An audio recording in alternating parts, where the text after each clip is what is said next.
आम फलों का राजा है और हमारे देश का राष्ट्रीय फल भी है। पर पिछले कुछ सालों से हमने देखने में ये आया है कि हमारे आम पर, जो हमारे देश का आम है, उस पर रसायनों का बड़ा अत्यधिक इस्तेमाल किया जाता है। कीटनाशकों का, जहरीले कीटनाशकों का इस्तेमाल किया जाता है, जिससे ना केवल उस आम की गुणवत्ता खराब होती है, बल्कि विदेशों में भी अब हमारे देश के आम को कम पसंद किया जाता है। आज हम आए हुए हैं उत्तर प्रदेश के बुलंदशहर जिले के घुमरावली गांव में, जहां हमारे साथ मौजूद हैं यहाँ के एक प्रगतिशील जैविक किसान जिनका नाम है कृपाल जी, जो पिछले 3 वर्षों से जैविक खेती कर रहे हैं और आम की बागवानी को पूर्ण रूप से जैविक रूप से तैयार कर रहे हैं। नमस्कार साथियों, मैं हर्ष त्यागी स्वागत करता हूं आपका यूवी ऑर्गेनिक पर्माकल्चर फार्म के यूट्यूब चैनल यूवी ऑर्गेनिक में। तो आइए जानते हैं कृपाल जी से कि किस प्रकार उन्होंने पिछले 3 सालों में इस आम के बाग को जैविक रूप से तैयार किया। नमस्कार कृपाल जी। नमस्कार कृपाल जी, आज हम आपके बाग में आए हुए हैं तो थोड़ा सा आपसे जानकारी लेना चाहेंगे कि किस प्रकार आपने यहाँ पर पिछले 3 वर्षों से, जैसे आप बताते हैं कि आप जैविक खेती कर रहे हैं, बागवानी में आप जो आम की बागवानी कर रहे हैं उसमें जैविक उपचार से आप जैविक विधि से इस आम को तैयार कर रहे हैं। तो थोड़ा सा पहले अपना परिचय दीजिए। मेरा नाम कृपाल सिंह जी गांव घुमरावली जी ब्लॉक ऊंचा गांव जी जिला बुलंदशहर। जी हम 3 साल से लगातार ये जैविक का काम कर रहे हैं। जी जैसे कि कीटनाशक जो हो बहुत ही ज़्यादा खतरनाक है। जो हमारे जो कीटनाशक हैं, पेड़ जो है बिल्कुल ही मतलब डैमेज हो चुके हैं। जी अब हम ज़्यादातर जो है जैसे इसमें जो है ज़्यादातर दवाइयों को खुद अपने आप बनाते हैं। अच्छा। जैसे छाई के द्वारा, गौमूत्र के द्वारा, जी या जो अपने आप खाद बनाते हैं। जी। अब उनसे हमें बहुत फ़ायदा लगा इसमें। अच्छा। और जैसे ये खाद जो बनता है 6-3-9 के अनुपात से हम खाद बनाते हैं। जी सूखी पत्ती, गीली पत्ती और ये गोबर, ये 3 चीज़ों से हम अपना खाद बनाते हैं। आपको दिखाया ये जी खाद कैसा है हमारा।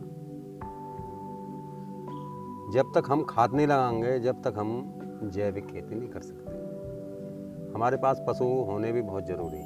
जी बिल्कुल। जैसे गऊ, गाय है, 2 गाय या 1 गाय बहुत ज़रूरी रखनी चाहिए। हम उसका मूत्र हमें इकट्ठा करना चाहिए। जी अब हमें इमरत घोल बनाने हैं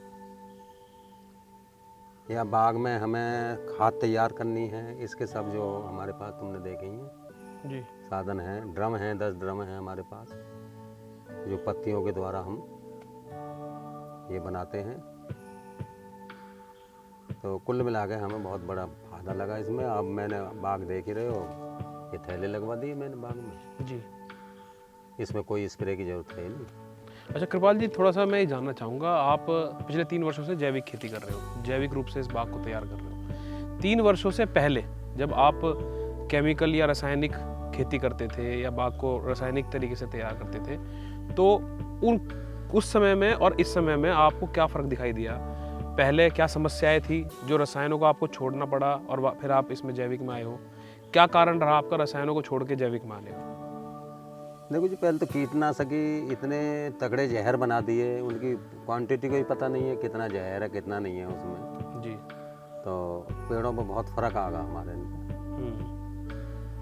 धीरे धीरे हमने ये सब छोड़ दिए और अपना ही हम पत्ती द्वारा, जिस पत्ती को पशु नहीं खाता, जी जैसे धतूरा है, नीम है और आक है, कई तरह की पत्ती हैं, 15-16 तरह की पत्ती हैं ऐसी, जी जिन्हें हम पीस के चटनी बनाते हैं, उनका अर्क निकालते हैं, जी उससे तैयार करते हैं। जी। और छाछ भी इकट्ठी करते हैं हम। खट्टी छाछ जो है होती हाँ, उसमें तांबे का एक बर्तन घेर देते हैं। है। जी हमारा जाओ बहुत बढ़िया फूलनाशक बनता है उससे। तो कुल मिला के 3 साल हो गए इसमें मैं जो लगा हुआ हूँ, रजिस्ट्रेशन मैंने अपना करवा लिया। तो जैसे आप पहले रासायनिक खेती करते थे, तो जब ये आम तैयार करते थे तो उसे मार्केट में बेचते थे, तो तब आपको क्या भाव मिलता था? और अब जब आप प्राकृतिक खेती या जैविक खेती करते हो तो अब जो आम बेचते हो उसमें क्या फ़र्क आ गया? मतलब आम आपका उसी रेट जाता है जो पहले जाता था या नहीं, उसमें नहीं, फ़र्क आया? आम पे बहुत फर्क पड़ा। अच्छा, कुछ आइडिया बता सकते हैं हमारे दर्शकों को, भाई कितना पहले आपका बिकता था भाई आम जैसे और अब ये कितना? पहले आम जो मतलब ज़्यादा मोहर आने पे ज़्यादा आम आ गया। अच्छा अब कुछ मोहर में हल्का हल्का मोहर आता, अच्छा तो आम मोटा हो जा, जब मोटा हो जाएगा साइज हो जाएगा, आम बढ़िया बिकेगा। अच्छा फर्क वही आगे पड़ेगा। अच्छा। तो अभी जैसे आप मुझे बता रहे थे कि आप जो है आम को एक्सपोर्ट भी करने लगे हो, मतलब कुछ एक्सपोर्टर्स जो है वो आपके साथ जुड़ते हैं और वो आपसे डायरेक्ट आम खरीदते हैं, तो कुछ ऐसा भी नहीं, ये तो आपको दिख रहा, देखो अब थैले बंधवाए हम, जी वो आए हैं हमारे पास, मशीन है, मशीन दिखाएंगे तुमको अभी। जी जी। उन्होंने ही मशीन भेजी है सब, अच्छा, और वो ही शाम को यहाँ से मतलब ये जो आम आप तैयार ले कर रहे जाएंगे। हो ये सारा आम आपका एक्सपोर्ट क्वालिटी का आम है एक्सपोर्ट, और ये सब एक्सपोर्ट होने वाला है। सब एक्सपोर्ट। साथियों आप देख सकते हैं इस बाग में जितना भी आम आपको दिखाई दे रहा होगा उसमें ज़्यादातर में आपने इस तरह के थैले लगे हुए देखे हैं। इसका मूल कारण ये है कि इस थैले से आम की क्वालिटी को ख़राब होने से बचाया जाता है, उस पर किसी भी प्रकार के कीटों का प्रकोप ना आए, किसी प्रकार की बीमारियां उस आम को गंदा ना करें, ख़राब ना करें, आम गले ना, सड़े ना, उससे इसका बीच बचाव होता है। और साथ ही साथ इसके वजह से अब इसमें स्प्रे की क्वांटिटी कम हो जाती है। आपने इसमें इस बार ये जो थैले लगाए हैं, तो कितने टाइम पहले आपने थैले लगाए और कितना टाइम हो गया इसमें कोई स्प्रे करे? मैं इसका टाइम है 40 दिन का। अच्छा 40 दिन में मतलब इसमें 40 दिन तो जैसे चाहिए ही। जी। इसमें कलर पीला आएगा इसका, अच्छा और कोई मतलब गंदगी नहीं रहेगी इसमें, जी। चैपा वगैरह, और तुम्हारा जो बारिश होती है, बारिश से ख़राब हो जाता, कोई कुछ नहीं। तो अभी आपने लास्ट इस बाग में कितने टाइम पहले स्प्रे किया था दवाई का, या किस प्रकार से मतलब आम को कीड़ों से बचाने के लिए जो स्प्रे करते ये हैं? तो 2 महीना हो गए, तो लगभग 2 महीने आपको हो गए, किसी प्रकार का आपने स्प्रे नहीं कराया? देखो जी, मैं आम दिखाऊंगा अभी आपको। जी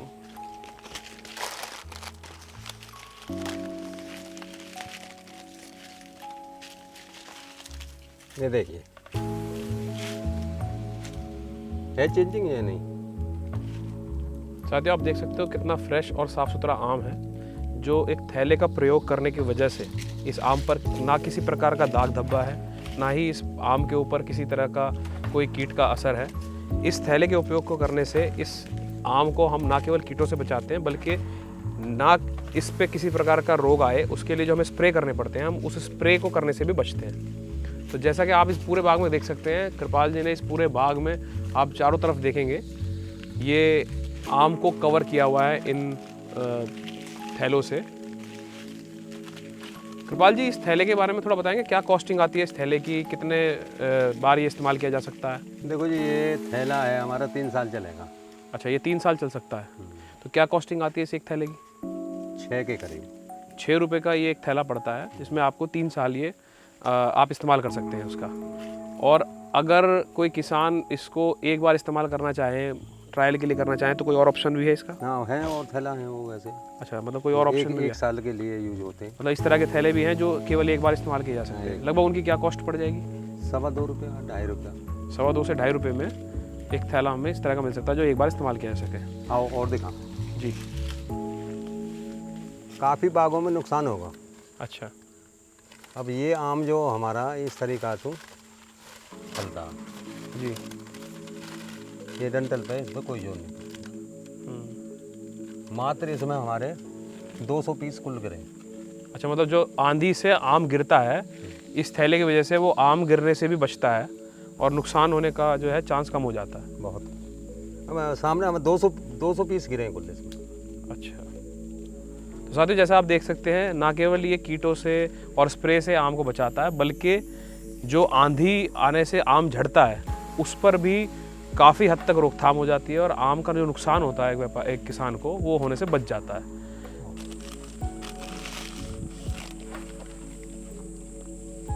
देखो साथियों आप देख सकते हैं कितना अच्छा साइज़ बन के निकल के आया है इस आम का। कलर भी इसका जो है बिल्कुल येलोइश शेड में जा रहा है। तो ना केवल इस इस थैले को इस्तेमाल करने से इस आम की क्वालिटी बनती है, बल्कि साइज़ में भी बड़ा फ़र्क पड़ता है। आपके सामने है रिज़ल्ट इसका। कृपाल जी, ये आप इसी साल कराया आपने या पिछले साल भी इस तरह का प्रयोग करके देखा था? नहीं, इस साल स्टार्ट करा। या आपने पहले साल इसका प्रयोग करके देखा है? ये पहले और बागों में देखा हमने। अच्छा, तो उसके आपने जब देखा उनका रिज़ल्ट अच्छा आया तब फिर आपने इस बार स्टार्ट किया। तो क्या उम्मीद कर रहे हो आप प्रोडक्शन जो है पिछले साल के मुकाबले, क्योंकि इस साल आपने थैले का उपयोग किया है, आपको उम्मीद है कि कुछ फ़र्क पड़ेगा? बहुत ज़्यादा। पहली बात तो ये आंधी में ही कम गिरा। अच्छा, दूसरी बात ये एक्सपोर्टर हैं आ रहे हैं अच्छा, अच्छा। लेने के लिए। जो साफ आम है उसकी धैर्य की कीमत है। बिल्कुल, साफ आम होगा, जैविक आम होगा, बिना किसी केमिकल के प्रयोग से तैयार करेंगे तो उसका मार्केट अपने आप अच्छा हो जाएगा। कृपाल जी, इसके अलावा और कुछ आप हमारे दर्शकों को बताना चाहें? आपने 3 साल से जो जैविक खेती करी है उसमें क्या आपका देखो अनुभव जी, है? मैं तो किसान भाइयों से यही अनुरोध है, बागवान जितने बाग लगे हुए हैं जी, इनको लगवाएं जी, और कीटनाशक से बचें। बिल्कुल। तो साथियों, जैसा कि आपने देखा, आज हम आए हुए थे कृपाल जी के यहाँ, जो पिछले 3 वर्षों से जैविक खेती कर रहे हैं। बागवानी में, आम की खास तौर से बागवानी में वो रसायनों का प्रयोग छोड़कर जैविक रूप से अपनी खाद खुद तैयार करते हैं, जैविक कीटनाशक अपने यहाँ खुद तैयार करते हैं।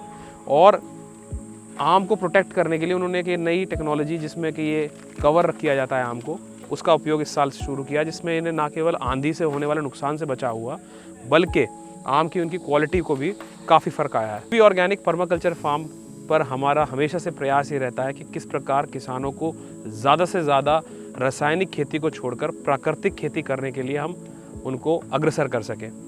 तो हम आज इस माध्यम से आप सभी से अनुरोध करेंगे कि जो भी किसान भाई हमारे इस आम के बागवान के किसान भाई हमें देख रहे हैं, वह इनसे सीखें कि किस प्रकार वो बिना केमिकल के भी अपने आम को तैयार कर सकते हैं और अपने आम को एक्सपोर्ट क्वालिटी का बना सकते हैं। हमारे इस YouTube चैनल को ज़रूर सब्सक्राइब कीजिएगा और हमारे इस वीडियो को अगर आपको पसंद आया तो ज़रूर लाइक कीजिएगा। यूवी ऑर्गेनिक पर्माकल्चर फार्म पर जुड़ने के लिए आप सभी का धन्यवाद। नमस्कार।